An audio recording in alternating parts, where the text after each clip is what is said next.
పాకిస్తాన్పై దాడి చేయాలని భారత్ నిర్ణయించుకుంటే అమెరికా ఎలా స్పందించే అవకాశం ఉంది, ఏ వైపు నిలబడే అవకాశం ఉంది?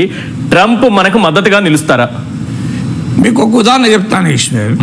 మనకు ఇండియాకు F-35 యుద్ధ విమానాలు అమ్ముతానని అమెరికా చెప్పింది. ఎందుకంటే మనకు మిత్ర దేశం, ఇస్తానన్నది. కానీ పాకిస్తాన్ మన శత్రు దేశం. మనకి ఇచ్చినప్పుడు పాకిస్తాన్కి ఇవ్వద్దు కదా. ఇప్పుడు మీకు నాకు శత్రుత్వం ఉంటే నాకో కత్తి మీకో కత్తి ఇవ్వద్దు. మిత్రుడు, అవును, నా మిత్రుడు అయితే నాకు కత్తి ఇవ్వాలి, మీ మిత్రుడు అయితే మీకు కత్తి ఇవ్వాలి. ఇద్దరు కత్తులు ఇస్తే వాడు మిత్రుడు ఎట్లయితాడు?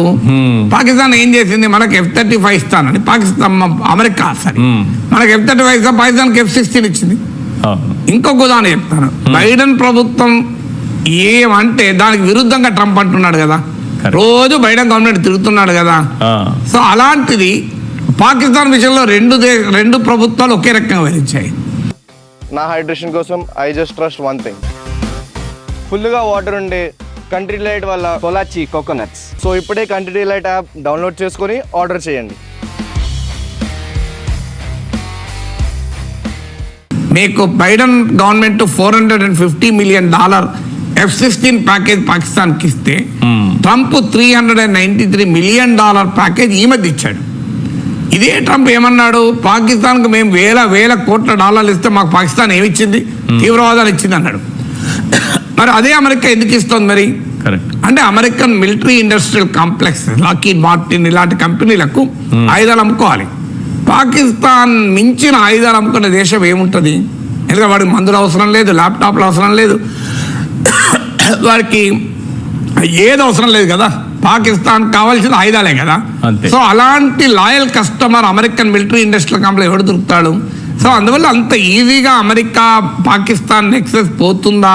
ట్రంప్ మాట్లాడతాడు. అయినా ఒకటి గుర్తుపెట్టుకోవాలి ఈశ్వర్, ఏ దేశమైనా తన బలం పైన ఆధారపడి పోరాడాలి. ఇప్పుడు ఉక్రెయిన్ పరిస్థితి ఏంటి? అమెరికా మద్దతు ఇస్తుందని నమ్మి, యూరప్ మద్దతు ఇస్తుందని నమ్మి తనకు బలమైన శత్రువు, అనేక రేట్ల బలమైన శత్రువు అయిన చైనా, రష్యాతో యుద్ధం పెట్టుకున్నాడు.